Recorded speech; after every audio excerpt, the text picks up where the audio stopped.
Hello friends. हम लोग study कर रहे हैं रघुकुल तिलक के द्वारा लिखी गई book a short history of English literature. आज हम लोग स्टडी करेंगे 13 chapter, that is 19th century essayist. उसमें आज स्टडी करेंगे हम थॉमस डी क्वेंसी को। तो बुक्स को स्टडी करने से पहले थॉमस डी क्वेंसी के बारे में कुछ जानकारियां प्राप्त कर लें। थॉमस डी क्वेंसी का पूरा नाम थॉमस पेंसन डी क्वेंसी है। इनका लाइफ स्पैन 15 अगस्त 1785 टू 8 दिसंबर 1859 रहा। He is a great English writer, essayist, literary critic, novelist and journalist. तो बेसिकली वो एक एसेइस्ट के रूप में जाने जाते हैं। उन्हें ओपियम और जो है शराब का लत था, तो उन्होंने इन चीजों को से काफी उनका जुड़ाव रहा है। तो इन्होंने एक नए फॉर्म ऑफ लिटरेरी जॉनरा को इन्होंने एक जन्म दिया और इसीलिए कहते हैं कि ही इनॉग्रेटेड द एडिक्शन लिटरेचर। तो एडिक्शन लिटरेचर एक अलग तरह का लिटरेचर है जिसमें कहीं ना कहीं जो है किस तरह से मतलब इन्फ्लुएंस होता है ओपियम ड्रग्स वगैरह का, उसकी जिक्र की गई है और उससे रिलेटेड जो एसेज लिखे गए हैं।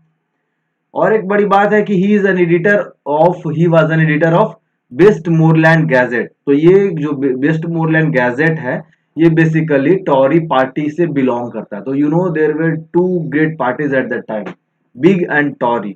तो ये कहीं ना कहीं टॉरी के माइंडसेट को, टॉरी के आइडियोलॉजी को प्रोपोगेट करने वाला एक ये पीरियोडिकल्स था। तो he was an editor of Westmorland Gazette. He contributed to Edinburgh periodical। तो एडिनबर्ग एक जगह का नाम है इंग्लैंड में। And you know the name of the periodical was Hogg's Weekly Instructor. तो he also contributed to Hogg's Weekly Instructor. And उन्होंने बोला था कि एसटी कॉलरिज के वर्क में प्लेजरिज्म है। प्लेजरिज्म मीन्स होता क्या है कि आप किसी और के आइडियाज को अपने वर्क में प्रेजेंट करना, कहीं और से चीजों को उठा करके अपने वर्क में डाल देना और उसे अपना कहना, that is kind of plagiarism. It's a kind of चोरी, एक नई तरह की चोरी है जो लोग राइटिंग्स में बहुत लोग करते हैं। तो ये अच्छी प्रैक्टिस नहीं है, it's not healthy practice, we should avoid this things. तो उन्होंने एसटी कॉलरिज के वर्क में प्लेजरिज्म के इश्यूज को रेज किया।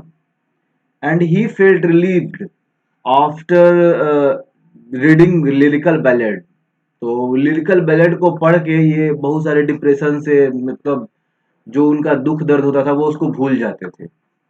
तो शॉर्ट में हमने देखा कि फिर थॉमस डी क्वेंसी एक राइटर है, एसेइस्ट है, लिटरेरी क्रिटिक है, नोवेलिस्ट है। बेसिकली वो एक एसेइस्ट है। इन्होंने एडिक्शन जो है लिटरेचर को इनॉग्रेट किया। ये बेस्ट मोरलैंड गैजेट जो कि टॉरी आइडियोलॉजी को रिफ्लेक्ट करता है, टॉरी आइडियोलॉजी से संबंधित है, उसके ये एडिटर रहे हैं। He also contributed to Edinburgh periodicals जिसका नाम है हॉग्स वीकली इंस्ट्रक्टर। इन्होंने एसटी कॉलेज के वर्क में प्लेजरिज्म को एड्रेस किया, इसको इशू को रेज किया। ये बोलते हैं कि लिरिकल बैलेड पढ़ के ये अपने दुख दर्द को भूल जाते थे। Now coming to great works of Thomas De Quincey. तो इनके ग्रेट वर्क्स हैं। Confession of an English opium eater 1821 में पब्लिश हुआ। इसमें जो है उनके एक ओपियम और अल्कोहल का जो एडिक्शन है उस अकाउंट को दिखाया गया है। Second work on the knocking at the gate of Macbeth. तो on the knocking at the gate in Macbeth, ये पब्लिश हुआ 1823 में। इसमें जो है जॉन विलियम्स का कैरेक्टर काफी इंपॉर्टेंट है, इसमें दिखाया गया है। वेल्डमोर 1825। फोर्थ है on murder considered as one of the fine arts 1827 में पब्लिश हुआ। इसमें फोकस किया गया है अ सीरीज ऑफ मर्डर्स जो कि जॉन विलियम्स के द्वारा जो है किया जाता है। तो बहुत सारे मर्डर्स किए जाते हैं जॉन विलियम्स के द्वारा, उस पर फोकस किया गया। एक्चुअली ये फिक्शनल चीजें हैं, असल में कोई ऐसा मर्डर का कोई बात नहीं है। तो जैसा आप लिखा हुआ भी नीचे, it is a fictional and satirical essay address to a club concerning the aesthetic application of murder. तो ये एक फिक्शनल है, एक सटारिकल अप्रोच यहाँ पे दिया गया है जहाँ पे मर्डर के एस्थेटिक्स को दिखाया गया है। मतलब मर्डर की सुंदरता को, कैसे मर्डर किया जाता है, किस तरह से मर्डर किया जा सकता है। तो basically it's a kind of मतलब फनी भी है और at the same time it's very alarming. It's kind of कि आपको सटायर है इन द सेंस कि आप समझ सकते हो कि murder is can murder be a fine art? No, of course no. तो यहाँ पर व्यंग किया गया, यहाँ पे एक हार्श एक मैसेज देने की कोशिश की गई है when you will read this work. Next work is Klosterheim और द मॉस्क, पब्लिश्ड इन 1832। अगला वर्क है लेक रेमी confession of an English opium eater, eaters सीन, 1834 टू 1840। ये सीरीज में पब्लिश हुआ I think. Revolt of the Tartars, published in 1837। Logic of the political economy, 1844। Suspiria de Profundis, published in 1845। इसका Latin phrase होता है साइंस from the death. It was a kind of short essays in psychological fantasy and this work remain incomplete। तो आपसे question पूछा जा सकता है कि कौन सा वर्क इनकम्प्लीट रह गया, तो the work will be Suspiria de Profundis. अगला वर्क है the English mail coach, published in 1849। ये 3 भाग में लिखा गया। फर्स्ट पार्ट में है glory of the motion, second part में है the reason of sudden death and third part is dream fugue. उनका नेक्स्ट वर्क है ऑटोबायोग्राफिक स्केचेस, जो 30 आर्टिकल्स में लिखा गया और 1853 में ये पब्लिश हुआ। Confession of an English opium eater और चार्ल्स लैम्ब ऑफ इलिया जो है वो लंदन मैगजीन में पब्लिश हुआ था। एस्पूरियस डी प्रोफाउंडिस जो इनकम्प्लीट रह गया, और English mail coach Blackwood magazine में पब्लिश हुआ। Joan of Arc was published in Tait's magazine. तो ये कुछ बेसिक जानकारियां हम लोगों ने ली। थॉमस डिक्वेंसी एक एसेइस्ट हैं, एडिक्सन लिटरेचर को इन्होंने इनॉग्रेट किया। वेस्ट मोरलैंड के ये एडिटर हैं। एडिनबर्ग पीरियोडिकल में इन्होंने काफी कंट्रीब्यूट करा, जिस पीरियोडिकल का नाम है Hogg's Weekly Instructor. ST Coleridge के प्लेजरिज्म को इन्होंने एड्रेस करा। लिरिकल बैलेट पर इन्हें अच्छा लगता था। इनके ग्रेट वर्क है confession of an English opium eater, 1821। इसमें इन्होंने अपने ओपियम और अल्कोहल के एडिक्शन के अकाउंट को दिखाया। Second work on knocking at the gate in Macbeth, इसमें जॉन विलियम्स का कैरेक्टर को इंट्रोड्यूस किया गया, Walladmor. Next work on murder considered as one of the fine art, 1827। इसमें इन्होंने जॉन विलियम्स के द्वारा कमिट किए गए बहुत सारे मर्डर्स को के सीरीज पे फोकस किया गया। यहाँ पे मर्डर को एक सटायरिकल और फिक्शनल वे में प्रेजेंट किया गया और समाज की कुछ हार्श रियलिटीज को दिखाने की कोशिश की गई है। इस तरह से ये कुछ और वर्क है। स्पूरियस डी प्रोफाउंडिस जो वर्क है वो लैटिन फ्रेज, इसका मीनिंग होता है साइंस फ्रॉम द डेथ। ये एक शॉर्ट एसेस के रूप में है और ये जो है एक इनकम्प्लीट वर्क है। इंग्लिश मेल कोच जो है 3 भाग में लिखा गया, glory of motion, reason of sudden death and dream fugue. और ये जो बॉक्स है confession of English opium eater हो, लैम्ब की एसेज ऑफ इलिया हो, ये लंदन मैगजीन में पब्लिश हुआ। स्पूरियस डी प्रोफाउंडिस जो इनकम्प्लीट वर्क है और English mail coach Blackwood magazine में पब्लिश हुआ। तो this is some of the general जो है knowledge of this person. Coming to the book now, Thomas Dickwancy, his essays. He made his name by writing Confession of an English Opium Eater. तो this is the work which make him famous। तो इस work के कारण ये काफी famous हुए।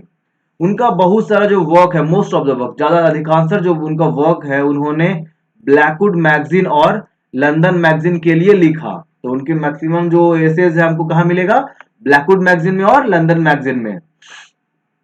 His essays are literary attempt at various subjects with which they deal। तो उन्होंने अपने एसेज में बहुत सारे लिटरेरी अटेम्प्ट्स जो दिए हैं उसमें बहुत सारा सब्जेक्ट मैटर जिससे वो दिखाना चाहते हैं उसको उन्होंने बहुत बखूबी दिखाया है।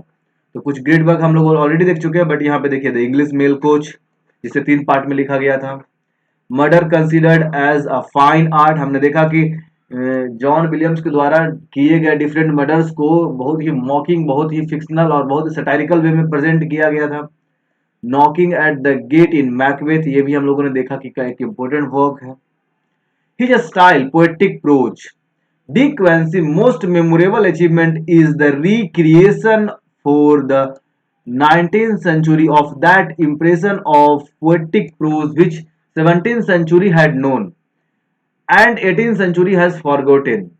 तो डी क्वेंसी अब 19th सेंचुरी में फिर से उस पोएटिक प्रोज के इंप्रेशन को वो फिर से जगाते हैं जो कभी 17th सेंचुरी में रहा करता था और 18th सेंचुरी में भुला दिया गया। देखिए हर समय एक दौर होता है, जैसे एग्जाम्पल के लिए, जैसे आज अगर रोमांटिक एज चल रहा है, इस ये दौर अगर रोमांटिक एज चल रहा है, तो अगला दौर कहीं ना कहीं क्लासिकल एज का होगा, और क्लासिकल एज से जब लोग उब जाएंगे तो फिर से रोमांटिक का रिवाइवल होगा। तो इस तरह से जो है लिटरेचर में नए नए ट्रेंड्स आते जाते रहते हैं। तो डी क्वेंसी ने 17वीं सेंचुरी में पॉपुलर जो ट्रेंड था, उस ट्रेंड को 19वीं सेंचुरी में लाया। कहीं ना कहीं ये ट्रेंड जो है 18वीं सेंचुरी में भुला दिया गया था। तो he was a purist in a style, तो वो स्टाइल के मामले में, पोएटिक राइटिंग के मामले में, पोएटिक क्रिएशन के मामले में बहुत ही प्यूरिस्ट थे। वो एक नियम कानून से चलने वाले आदमी थे। Took great pains to select just the right word for right place, सही शब्द को सही जगह इस्तेमाल करना उनका आदत था। वो इंडिविजुअल वर्ड्स के इंपॉर्टेंस को समझते थे और कभी भी उसका मिसयूज करने के अगेंस्ट थे। मतलब हर एक जो सिंगल वर्ड है उसका एक अलग इंपॉर्टेंस होता है, उसकी एक अलग यूज होता है। तो हर वर्ड को सही जगह पे सही तरीके से इस्तेमाल करना उनका ये मानना था, और वो इस चीज पे बुरी तरह से अडग रहते थे। He insisted upon knowing the importance the miss he मतलब he always insisted upon the importance of knowing the history of word। तो आपको उस वर्ड की हिस्ट्री के बारे में पता होना चाहिए, कैसे यूज करते हैं, कहाँ यूज करना चाहिए, किस तरह से वो वर्ड आया, उसके क्या क्या कॉन्टेक्चुअल मीनिंग हो सकते हैं। तो कहीं ना कहीं वो शब्दों का प्रॉपर इस्तेमाल के ऊपर काफी फोकस्ड थे। But he cared more for the sound of the word than their sense. यहाँ ये चीज कभी कभी पॉजिटिव होता है, कभी कभी निगेटिव भी होता है। तो वो शब्द से ज्यादा वो किस तरह से साउंड कर रहा है उस पर ज्यादा फोकस करते थे, सिवाय कि इसकी क्या मीनिंग्स, इसके क्या इम्प्लीकेशंस होंगे। His musical instinct were outraged by an ill sounding words, तो वो म्यूजिकल क्वालिटी पे ज्यादा फोकस करते थे। और कभी कभी इस कारण से कभी कभी ऐसे शब्द आते थे जो कि इल साउंड होते थे, मतलब कि प्रॉपर नहीं होते थे, वैसे मतलब शब्दों का भी इस्तेमाल कर देते थे for the musical quality.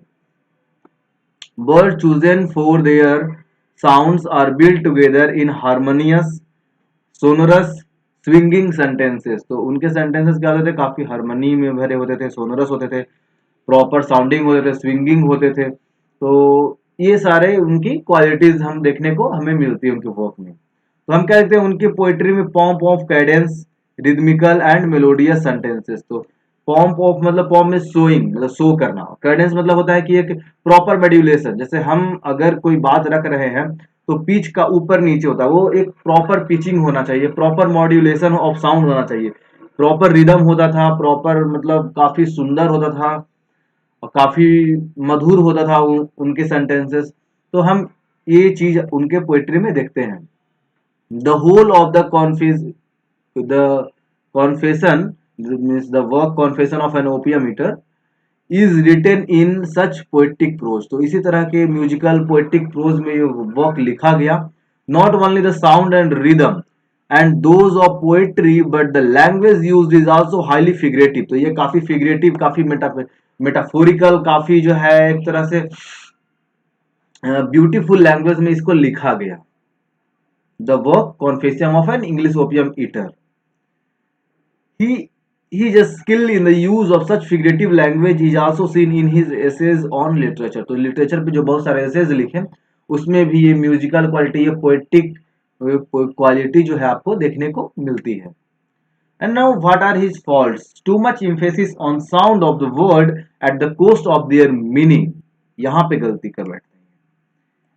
Makes De Quincey unsustainable unsubstantial. तो ये जो है कहीं ना कहीं शब्दों पे ज्यादा फोकस करते हैं, शब्दों की कैसे साउंड कर रहे हैं, कैसे म्यूजिकल क्वालिटीज आ रही है, पोएटिक सेंस मतलब जो है एक जो क्वालिटी है, जो एस्थेटिक सेंस है, एस्थेटिक सेंस मतलब कि आप जब पढ़ते हो तो आपको अच्छा लगता है कि नहीं लगता है, वो चीज। तो aesthetic sense, sound, musicality, figurative language, ये सब पे ज्यादा फोकस करने के कारण कहीं ना कहीं इनमें जो है सेंस गायब हो जाता है। क्या मीनिंग निकलना चाहिए, क्या थॉट निकलना चाहिए, किस तरह से ये इंप्रेशन देना चाहिए रीडर्स के प्रति, वो वहां पे ये मिस कर जाते हैं, और ये इस कारण से ये उतने प्रभावशाली नहीं हो पाते। His matter is often trivial and superficial. इनका मैटर कभी कभी तुच्छ और जो है ना ऊपरी स्तरों पे बस देख करके निकल लेते हैं। तो यहाँ पे ये गलती है। Even the most melodious English can not conceal the inherent poverty of his thought. तो कितना भी वो सुंदर बोल लें, लेकिन उनके थॉट प्रोसेस में जो जो उनकी क्रिएशंस होते हैं, जो उनके पोएटिक या फिर लिटरेरी क्रिएशंस हैं, उसमें कहीं ना कहीं जो है थॉट, जो एक प्रॉपर थॉट आपको जो जो रेज होना चाहिए पोएट्री में, किसी भी लिटरेरी वर्क में, वो यहाँ पे मिसिंग दिखता है। Sound must be supported by sense. Sound जो है वो सेंस के साथ जब वो जरूर सपोर्टेड होना चाहिए, मतलब साउंड के साथ साथ सेंस भी होना चाहिए। If he had only preserve balance between sound and meaning, अगर साउंड और मीनिंग के बीच में अगर ये अच्छा तालमेल बिठा लेते, मतलब साउंड तो इनके पास था, म्यूजिकलिटी इनके पास था, उसके साथ साथ अगर इनके वर्क में उतना मीनिंगफुल अगर इनका वर्क होता, तो ये ग्रेटेस्ट इंग्लिश प्रोज राइटर भी हो सकते थे। But he lakhs the backbone of thought and so fall below the highest standard. तो इनके पास वो थॉट प्रोसेस की कमी थी इनके वर्क में, जिन कारण से ये उतने हाई स्टैंडर्ड ऑफ एसेइस्ट या फिर प्रोज राइटर नहीं हो सके। Another of De Quincey serious fault is diffusiveness. तो इनका वो क्या है, पूरी तरह से फैला हुआ है, मतलब वॉन्डरिंग है, इधर उधर भटकता हुआ ऐसा फील होता है। मतलब लूप होल्स काफी सारे मिलते हैं और मल्टी डायरेक्शनल मिलते हैं। तो कभी कभी मल्टी डायरेक्शनल हो, लेकिन वो एक प्रॉपर एक प्लॉट में बंधा होना चाहिए, देन इट इज इफेक्टिव। तो प्रॉपर प्लॉट में नहीं बंधे होने के कारण ये मल्टी डायरेक्शनल था। तो ये कहीं ना कहीं जो ये जो डिफ्यूसिवनेस था, ये इनके एक निगेटिव पॉइंट है।